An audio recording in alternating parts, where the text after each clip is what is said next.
নমস্কার, আশা করছি আপনারা সবাই খুব ভালো আছেন। চামেলি মণ্ডল চ্যানেলে আপনাদের সবাইকে স্বাগত জানাই। আজকে আমি সমরেশ মজুমদারের লেখা কাল রাত্রি গল্পটি পড়ে শোনাবো আপনাদের। আশা করছি গল্পটি আপনাদের ভালো লাগবে। শুরু করছি আজকের গল্প কাল রাত্রি।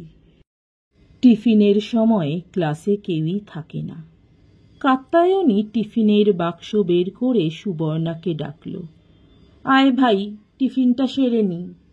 সুবর্ণা তার ঝোলা থেকে একটি সুদৃশ্য কৌটো বের করল। এখানে না খেয়ে মেয়েদের কমন রুমে চল, সেই হাঁদাকান্ত পেট পেটিয়ে চেয়ে আছে। কাত্যায়নীর মুখে গরম হাওয়া লাগলো। দেখুক, এটা আমাদের ক্লাস, আমরা খাবো।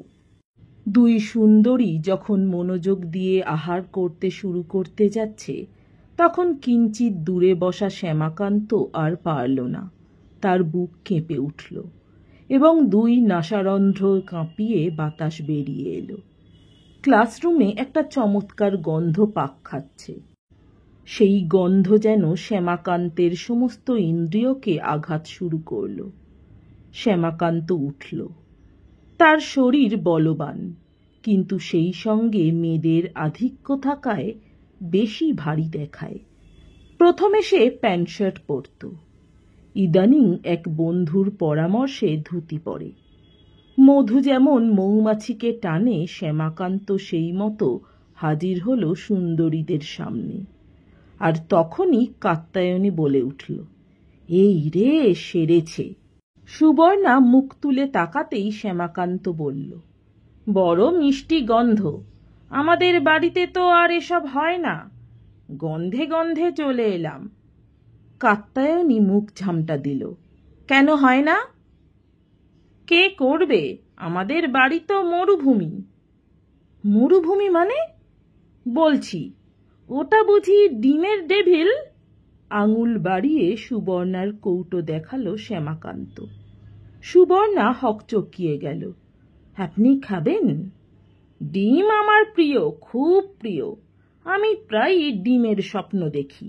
সার সার ডিম, নাদুস নুদুস নিটোল। আমি ডিমের ওপর শুয়ে আছি। আপনি শুলে কোনো ডিমই আর আস্ত থাকবে? কাত্যায়নী মুখ ফেরালো। সুবর্ণা একটু ইতস্তত করে ডিমের ডেভিল তুলে দিল শ্যামাকান্তর হাতে। খাদ্যদ্রব্য একটি মানুষের মুখ কতটা প্রফুল্ল করতে পারে এর আগে সে জানত না। শ্যামাকান্ত চিবোতে চিবোতে অস্পষ্ট গলায় বলল, নুনটা একটু কম, কিন্তু জিনিসটা জম্পেশ। কাত্যায়নীর যেন একটু কৌতুক বোধ হলো। সে একটা বড় আবার খাবো সন্দেশ এগিয়ে দিল। মরুভূমির কথা কি যেন বলছিলেন? ততক্ষণে সন্দেশ চালান হয়ে গেছে। শ্যামাকান্তর দুই চোখ আবেগে বুজে আসছিল। কেউ নেই, শুধু বাবা, দাদারা আর আমি। আমরা সবাই মা মরা।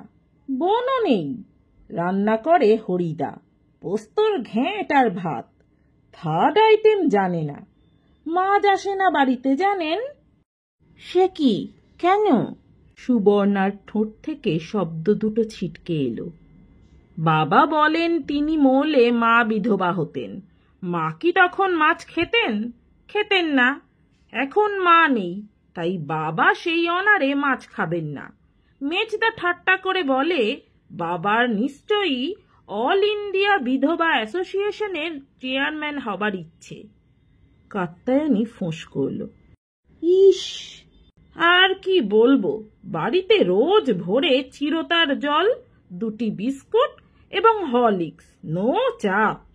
তারপর ফল, ফলের রস, তারপর পোস্ত অ্যান্ড ভাত। আর একটা মিষ্টি হবে। কথা বলতে বলতে প্রসঙ্গান্তরে চলে যাওয়ায় সুবর্ণা প্রথমে ধরতে পারেনি। শেষ পর্যন্ত নিজের সন্দেশ তুলে দিল সে শ্যামাকান্তের হাতে। শ্যামাকান্ত বলল, আমার না কারো সঙ্গে এখনো ভাব হলো না। নতুন ক্লাস তো। কাত্যায়নী জানতে চাইল, আপনি বাড়ি থেকে টিফিন আনেন না কেন? কে করে দেবে? হরিদা টাইম পায় না। বাবা রোজ একটা করে টাকা দেয়, তা সেটা কলেজে আসার আগেই শেষ হয়ে যায়।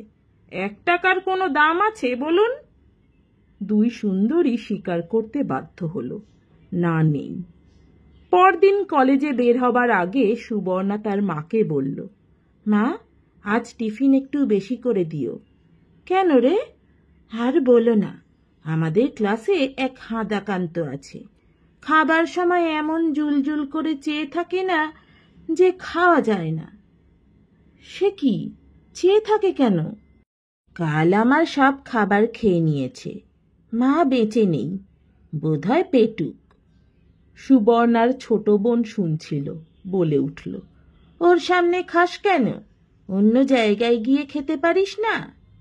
হাঁদাকান্ত ওর সত্যিকারের নাম? সুবর্ণা হাসল। কাত্যায়নী ওকে তাই বলে। হাঁদা নয়, শ্যামাকান্ত। সুবর্ণারা থাকে মফস্বলে। বালি ব্রিজ পেরিয়ে গেলেই তো মফস্বল। সেখানকার মানুষ শ্যামবাজারে যাওয়ার সময় এখনো বলেন কলকাতায় যাচ্ছি। তাকে কলেজে আসতে হয় রীতিমতো পরিশ্রম করে, দুবার বাস পাল্টাতে হয়। কাত্যায়নী থাকে বাগবাজারে। নতুন কলেজে এই দুজনের খুব বন্ধুত্ব হয়েছে। পরদিন টিফিনের সময় শ্যামাকান্তকে আর ডাকতে হলো না। কৌটো খোলার আগেই সে শটান চলে এলো। কাত্যায়নী বলল, আজ আবার কি মনে করে? বাহ, কাল বলে দিলাম না। শ্যামাকান্ত বিন্দুমাত্র নিষ্প্রভ নয়। সুবর্ণা হেসে বলল, আপনি খুব খেতে ভালোবাসেন না? খুব, তবে একেবারে বেশি নয়, একটু একটু করে। 2-3 ঘন্টা পর পর খিদে পেয়ে যায় আমার। কি আছে আজ? সুবর্ণার কৌটোয় যদি ডিমের অমলেট বের হলো তো কাত্যায়নী একদম ডিম সেদ্ধ, নুন মরিচ মাখানো।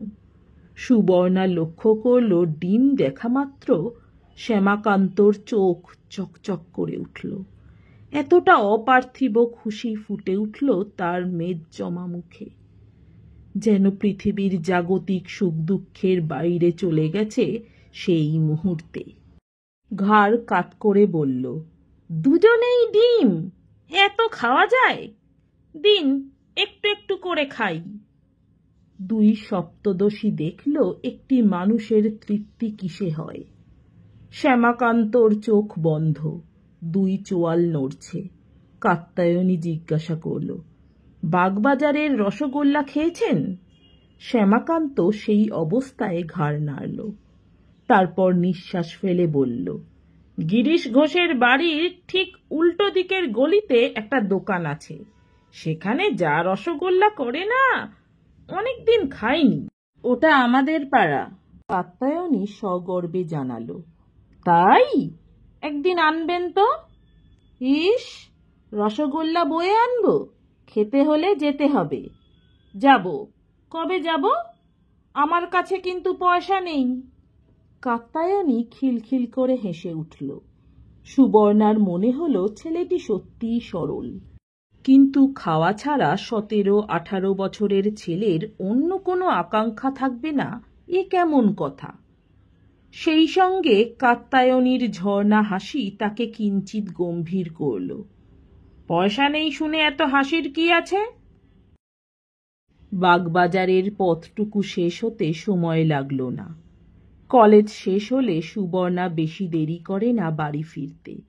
আজ কাত্যায়নীর চাপে এলো। গিরিশ ঘোষের বাড়ির কাছে সেই মিষ্টির দোকান দেখে হতভম্ব হল সে। কাত্যায়নীর মুখ দেখে বোঝা যাচ্ছিল এই জীর্ণ দোকানটিকে সে আগে দেখেনি। কিন্তু সারা রাস্তা বকর বকর করতে করতে আসা শ্যামাকান্ত বলল, হ্যাঁ, এদের রসগোল্লা যেমন তুলতুলে তেমনি টাইট, মুখে দিলেই টের পাবেন। মিষ্টিতে মেয়েদের সচরাচর আগ্রহ হয় না। 2 সপ্তদশী শ্যামাকান্তর অনুরোধ রাখতে পারল না।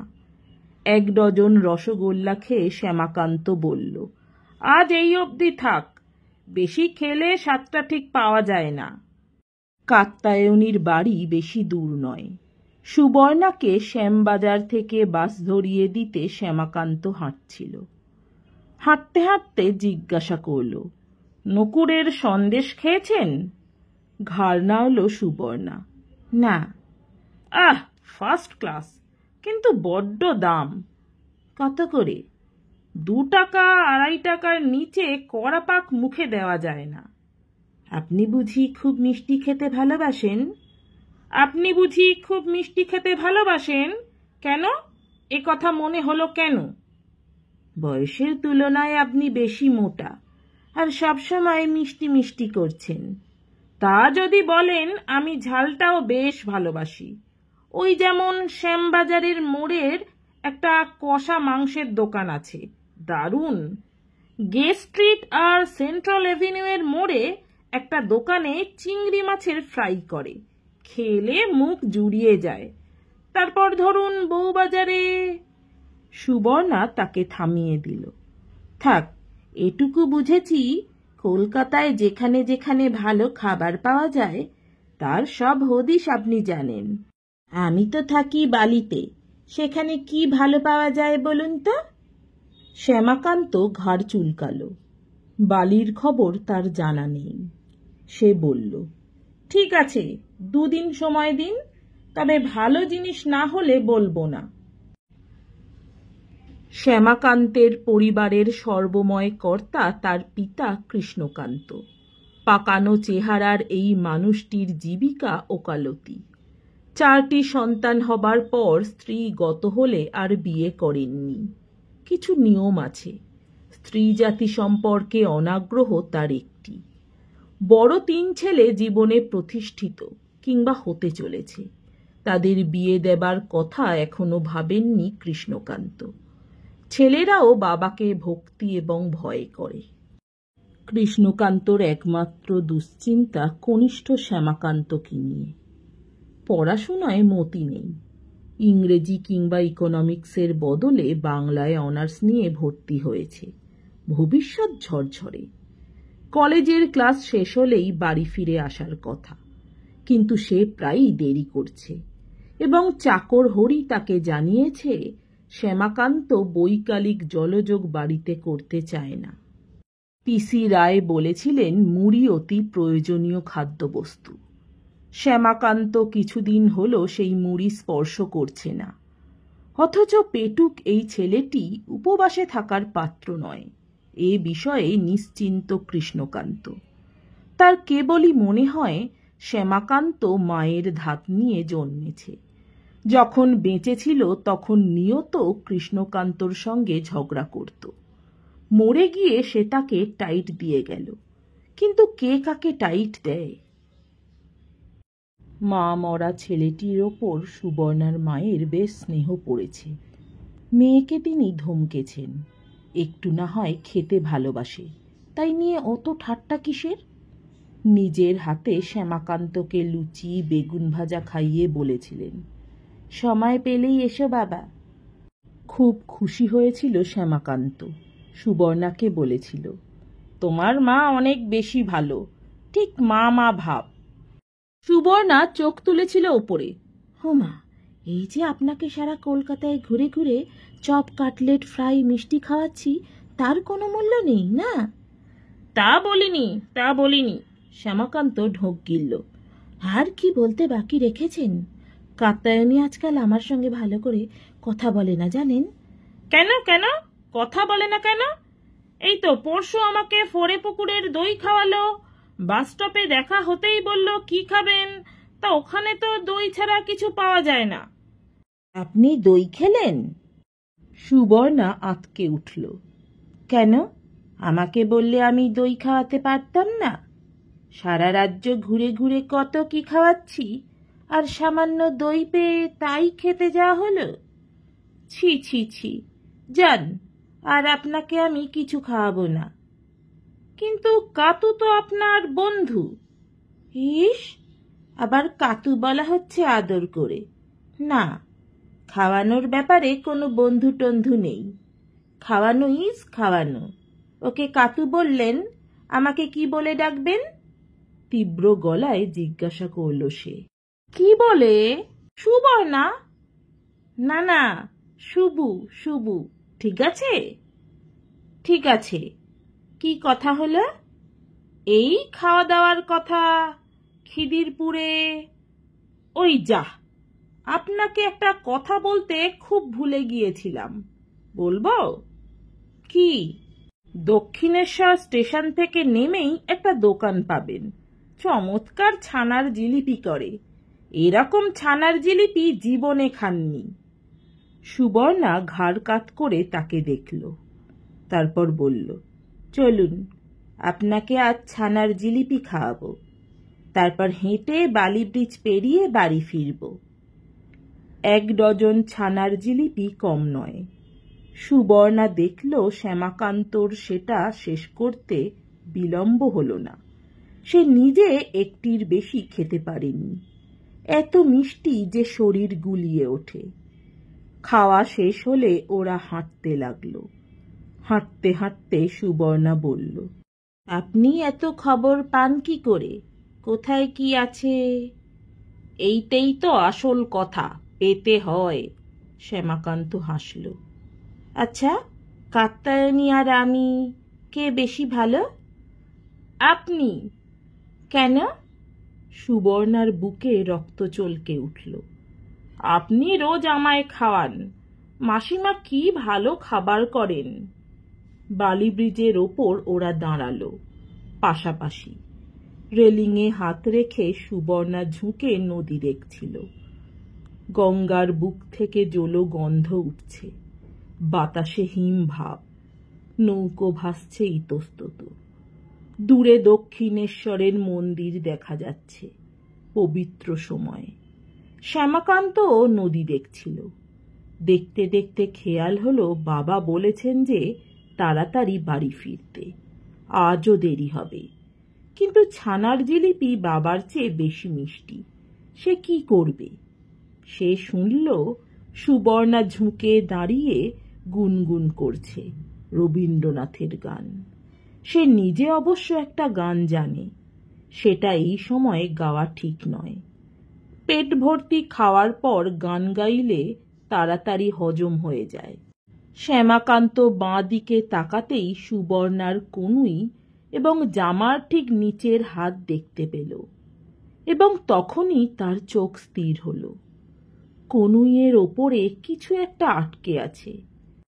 মিষ্টি দোকানে যখন টেবিলে হাত রেখে সুবর্ণা বসেছিল, তখনই কি ওটা হাতে লেগে গিয়েছিল?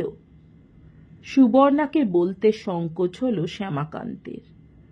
তার কেবলই মনে হচ্ছিল ওটা ছানার জিলিপির একটা টুকরো। দুটো হাত ভাঁজ করে রেলিংয়ের ওপর রেখে সে দাঁড়িয়েছিল। চোখ সামনে রেখে সে ডান হাত বাঁ দিকে একটু বাড়িয়ে দিল। না, তবু নাগাল পাওয়া যাচ্ছে না। সে আঙুলগুলো প্রসারিত করল। তারপর আরও চেষ্টার পর শরীর না নাড়িয়ে সে সুবর্ণার কনুই স্পর্শ করা মাত্র একটা কম্পন টের পেল। সে দেখল সুবর্ণা আচমকা ঘুরে সোজা হয়ে দাঁড়িয়েছে। তার চোখ মুখ আরক্ত।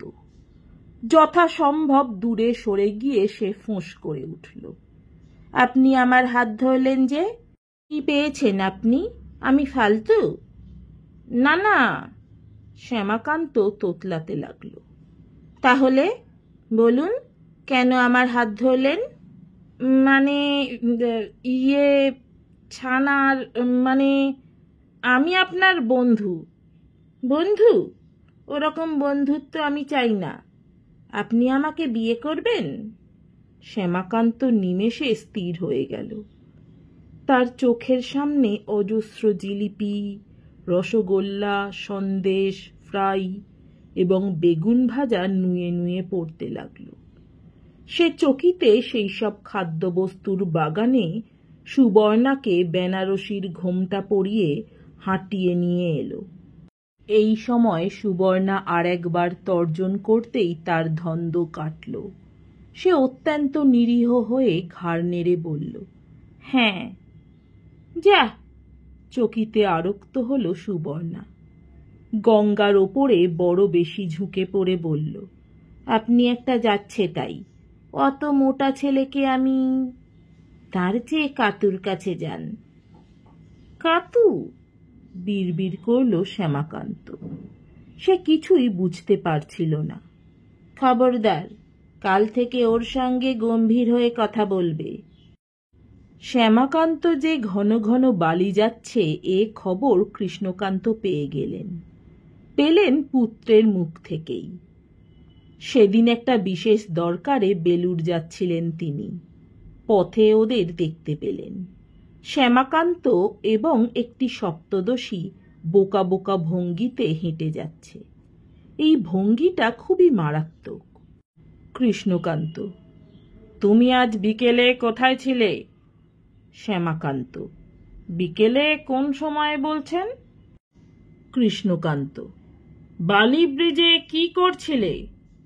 শ্যামাকান্ত: বালিতে যাচ্ছিলাম বাবা। কৃষ্ণকান্ত: আমাকে না বলে তুমি বালিতে যাচ্ছিলে? তোমার এত পরিবর্তন! ছি ছি। শ্যামাকান্ত: ছি কেন বাবা? বালিতে যাওয়া কি অন্যায়?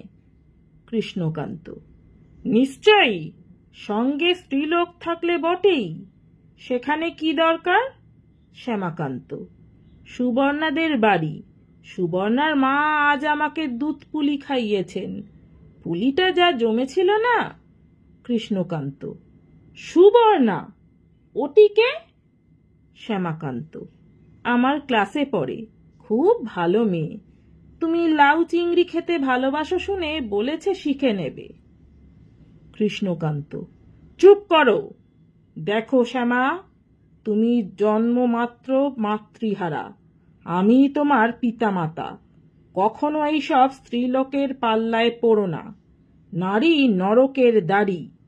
ঢুকিয়ে দিয়ে দরজা বন্ধ করে দেবে। তোমার কোনো দাদা স্ত্রীলোকের ছায়া মারায়নি। তুমি 19 বছর বয়সেই। আর যেন না শুনি তুমি ওই মেয়েটির সঙ্গে সব সম্পর্ক ত্যাগ করো, এই আমার আদেশ। শ্যামাকান্ত নিষ্প্রভ হয়ে বসে রইল। সে সুবর্ণাকে বিবাহের প্রতিশ্রুতি দিয়েছে এবং প্রতিশ্রুতি দেওয়ার পর ওই বাড়িতে তার 10 গুণ আদর বেড়ে গিয়েছে। নিত্য কত রকম খাওয়া দাওয়া। বাবার হুকুম পালন করতে গেলে সুবর্ণাকে দেওয়া প্রতিশ্রুতি তুলে নিতে হবে। ব্যাস, সঙ্গে সঙ্গে এত সব খাবার দাবার। শ্যামাকান্তর মন খারাপ হয়ে গেল। কৃষ্ণকান্তর বিরুদ্ধে বিদ্রোহ করার সাহস হচ্ছে না। সে ঠিক করল শেষবার সুবর্ণার বাড়িতে যাবে, গিয়ে বলে আসবে আর নয়, এই শেষ। আজ কলেজের ছুটি। কৃষ্ণকান্ত আদালতে বেরিয়ে যাওয়া মাত্র বেরিয়ে পড়ল। কলেজ না থাকলে পয়সা পাওয়া যায় না, অতএব হাঁটা শুরু। পথে তার 3 রকম প্রিয় খাবার দোকান পড়ল। পকেটে পয়সা নেই, পাশে সুবর্ণাও নেই। শ্যামাকান্তর বুক টনটন করছিল। ভর দুপুরে শ্যামাকান্তকে দেখে একই সঙ্গে আনন্দ এবং লজ্জা পেল সুবর্ণা। ঘরে বসতে বলে জিজ্ঞাসা করল, খেয়ে এসেছ? শ্যামাকান্ত মাথা নেড়ে না বলল। সুবর্ণার মা আড়ালে ছিলেন, শুনে বললেন, সে কি, হাত মুখ ধুয়ে নাও, আজ মুরগির মাংস আছে, তাই। শ্যামাকান্ত সুবর্ণার তৃপ্ত মুখের দিকে তাকিয়ে মত পাল্টাল। এখনই বলা ঠিক হবে না, খাওয়া দাওয়া সারা হোক, অনেক সময় পাওয়া যাবে। অপরাহ্নে শ্যামাকান্তর মনে হল আর বিলম্ব করা ঠিক নয়, জলখাবারটা এলেই বলে ফেলবে। ঠিক তখনই সুবর্ণা বলল, ঠাকুমা বায়না ধরেছে, মা বলছেন তোমাদের বাড়িতে লোক যাবে, এ মাসেই যদি লগ্ন ঠিক হয়। শ্যামাকান্ত, লগ্ন? কিসের লগ্ন? সুবর্ণা, ঢং, লগ্ন কিসের তা জানেন না? শ্যামাকান্ত, মাইরি বলছি, আমাদের বাড়িতে এইসব কথা কেউ বলে না। সুবর্ণা, ঠিক আছে, লোক গিয়ে যখন পিতৃদেবকে বলবে তখন জানবেন। শ্যামাকান্ত, পিতৃদেব? ওরে বাবা, কেউ যেন বাবার কাছে না যায়, বাবা এসব পছন্দ করেন না, খুব রাগী। উনি আমাকে বলে দিয়েছেন, কোনো রকম সম্পর্ক যেন তোমার সঙ্গে না রাখি।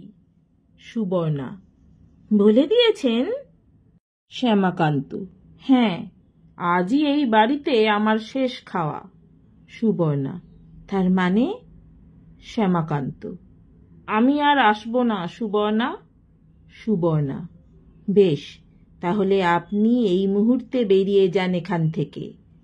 সুবর্ণা দ্রুত ঘর থেকে চলে যাওয়ার পর কিছু সময় চুপচাপ বসে থাকলো শ্যামাকান্ত। জলখাবারের আগেই কথাটা বলা ঠিক হয়নি। এরপর আর অপেক্ষা করা উচিত নয় বলে সে ধীরে ধীরে বেরিয়ে এলো। তার পা ভারী, হৃদয় ভারাক্রান্ত। গলি থেকে বের হওয়ার আগেই সে নিজের নাম শুনতে পেল। পেছন ফিরে দেখল সুবর্ণার ছোট বোন হাঁপাচ্ছে। শ্যামাদা, শিগগির আসুন, দিদি কুয়োর ওপর উঠে বসেছে আর কাঁদছে। শ্যামাকান্ত বলল, যা, মাইরি বলছি।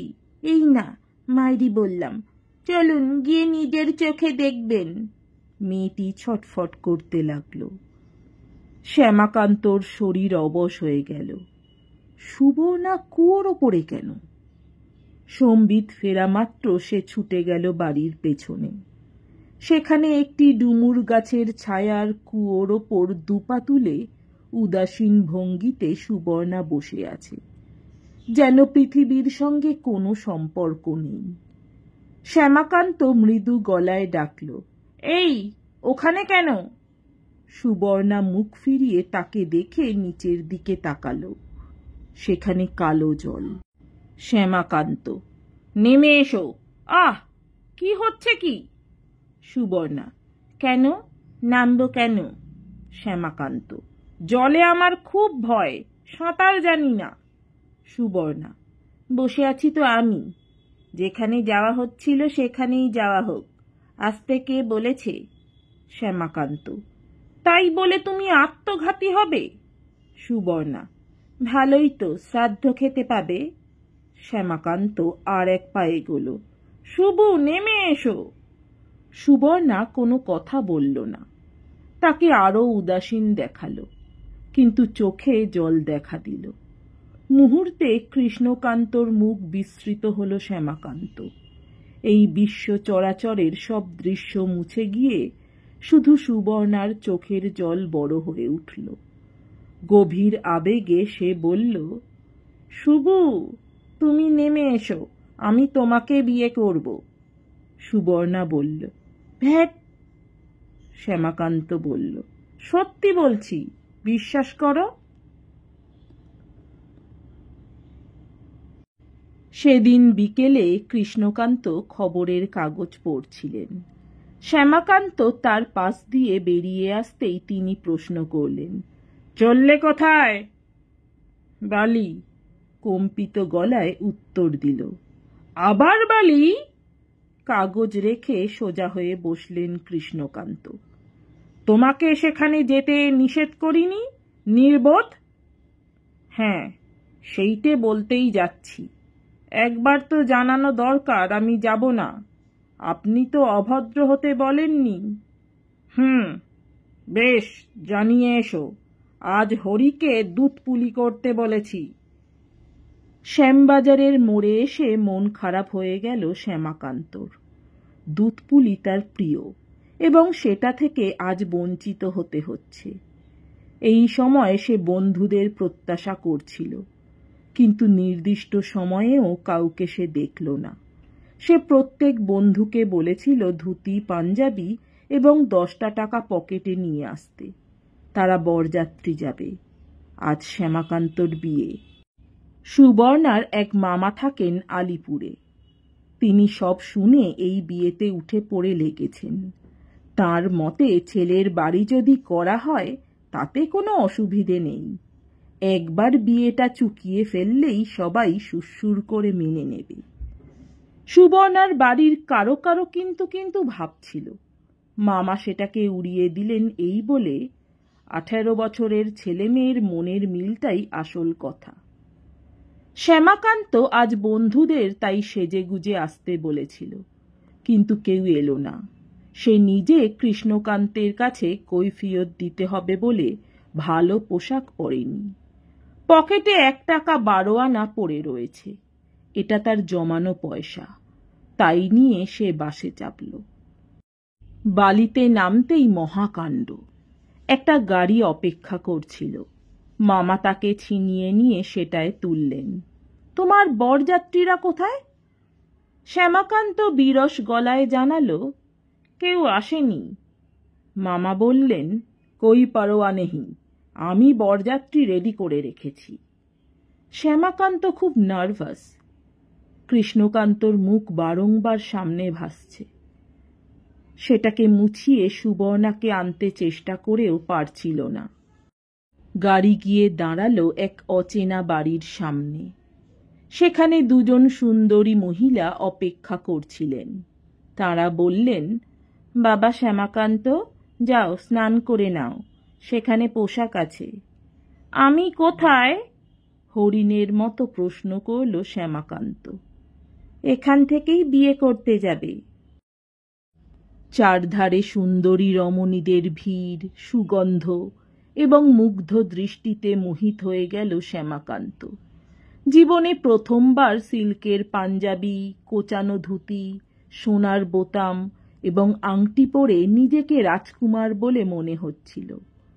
বিয়ের পর সুবর্ণা গর্বিতা রাজকুমারীর মতো তার পাশে বসে ফিসফিস করে বলল, এখন যা খাবার দেবে তার দিকে বেশি নজর দিও না। তার মানে? নতুন বরের বেশি খেতে নেই। কথাটা মনে ধরল না। মহিলারা যখন খাওয়াতে এলেন, মনে হলো এতদিন কেন তার বিয়ে হয়নি। এত খাবার, এত সুন্দরীর খোঁপার ফুল, আহ! সেই রাত্রে কেউ ঘর থেকে যাচ্ছিল না। মধ্যরাত্রে শ্যামাকান্তর খুব ইচ্ছে করছিল সুবর্ণার হাত ধরতে। এই হাত তাকে এখানে এনেছে। কিন্তু প্রকাশ্যে সে হাত ধরে কি করে? কে যেন ফোড়ন কাটল। জামাই কিভাবে তাকিয়ে আছে দেখ, যেন ছানার জিলিপি খাবে। রাতটা কাটালো, কিন্তু খুবই ক্ষিপ্ত হলো শ্যামাকান্ত। এবং তখনই তার মনে হলো এই প্রথম সে একটা গোটা রাত বাড়ির বাইরে না বলে কাটালো। এখন কৃষ্ণকান্তর সামনে দাঁড়ানোর ক্ষমতা তার নেই। সকালের জলখাবারের ব্যবস্থা দেখার পর স্থির করল বাবার সামনে দাঁড়াবার দরকার নেই। এত আরাম, এত খাবার ছেড়ে কোন পাগল সেখানে যায়? কিন্তু বেলা বাড়ার পর বিয়ে বাড়িতে ব্যস্ততা দেখা দিল। মামা এসে বললেন, তৈরি হয়ে নাও, বউ নিয়ে বাড়ি ফিরতে হবে তো। বাড়ি? কার বাড়ি? কেন, তোমার বাড়ি? মাথা খারাপ? আমি সেখানে যেতে পারবো না। সে কি, বউ না নিয়ে গেলে লোকে বলবে কি? আহা, বাবার ভয় পাচ্ছ কেন? বউ নিয়ে গেলে দেখবে তিনি জল হয়ে গেছেন। আমি আমার বাবাকে চিনি, আর এমন তো কথা ছিল না। মানে? আমার বিয়ে করার কথা ছিল, বউ নিয়ে বাড়ি ফেরার কথা ছিল না। কোথায় থাকবে? এখানে। সঙ্গে সঙ্গে রুদ্ধদ্বার সভা বসল আত্মীয় অতিথিদের কান বাঁচিয়ে। বর বাড়ি ফিরছে না শুনলে ঢিঢি পড়ে যাবে। কি করা যায়? মামা বললেন, ঠিক হ্যায়, আমি আমার বাড়িতে নিয়ে যাচ্ছি। আপনারা এমনভাবে বের করে দিন যেন ও বউ নিয়ে ফিরে যাচ্ছে। পাড়ার লোক টের পাবে না। বিকেলে শ্যামাকান্ত বর বেশে সুবর্ণার পাশে বসে চলে এলো আলিপুরে। বিশাল ফ্ল্যাট, নির্জন। সুবর্ণার মামা বললেন, এখন কিছুদিন থাকো, এর মধ্যে সব ঠিক হয়ে যাবে। মামি বললেন, বাবার কাছে ক্ষমা চাইলেই। শ্যামাকান্ত মাথা নাড়ল। সে আমি জানি না, আমার বিয়ে করার করেছি। মামা মামির মুখে মেঘ জমল। সে রাতে বৃষ্টি নামল। সুখাদ্য খাওয়ার পর শ্যামাকান্ত দেখল সুবর্ণা নেই। সে দরজায় দাঁড়ালো। ঘুম পেয়েছে? মামি বললেন, আহা, পাবেই তো, কত খাটুনি গেল। শুয়ে পড়ো বাবা, সুবর্ণা কোথায়? সে শুয়ে পড়েছে। ও মা, আমি বিয়ে করে একা শোব? জিভ কাটলেন মামি। আজ তো বাবা কাল রাত্রি, স্বামী স্ত্রীতে মুখ দেখা দেখি নেই। আমি ওসব কাল রাত্রি ফাত্রি মানি না, ওকে ডেকে দিন। শ্যামাকান্ত ঘরে ফিরে বিছানায় গেঁট হয়ে বসল। মামা এলেন। বাবা শ্যামাকান্ত, হিন্দু ধর্মের নিয়ম, অত অস্থির হয়ে না। ধর্ম টর্ম আবার কি? আমি কি নিয়ম মেনে বিয়ে করেছি? করনি? মোটেই না। আমার বাবা জানে না, দাদারা জানে না, আমি কাল রাত্রি মানি না। শেষ পর্যন্ত সুবর্ণা এলো। কি পাগলামি করছো? আজ আলাদা শুতে হয়। শ্যামাকান্ত, আমি পারবো না। কাল থেকে আমি তুমি আলাদা নই। সুবর্ণা, এতে খারাপ হবে। শ্যামাকান্ত, হয় হোক, আমি তোমাকে ছাড়বো না। সুবর্ণা, একসঙ্গে শুয়ে কি হবে তোমার? শ্যামাকান্ত জবাব দিতে পারল না। তার তীব্র ইচ্ছে হচ্ছে একসঙ্গে শুতে, কিন্তু তাতে কি হবে তা সে জানে না। সে বলল, তোমার হাত ধরব। সুবর্ণা হাসল। পাগল? আলো নিভিয়ে সুবর্ণা বয়স্কা নারীর মতো তার পাশে শুয়ে পড়ল। বালকের ভঙ্গিতে শ্যামাকান্ত সুবর্ণার হাত দুই হাতে নিয়ে বুকে চেপে বলল, আহ। অতিরিক্ত চিন্তা এবং পরিশ্রমে সে অচিরেই ঘুমিয়ে পড়ল। মধ্যরাত্রে তার মনে হলো হাতটা নেই।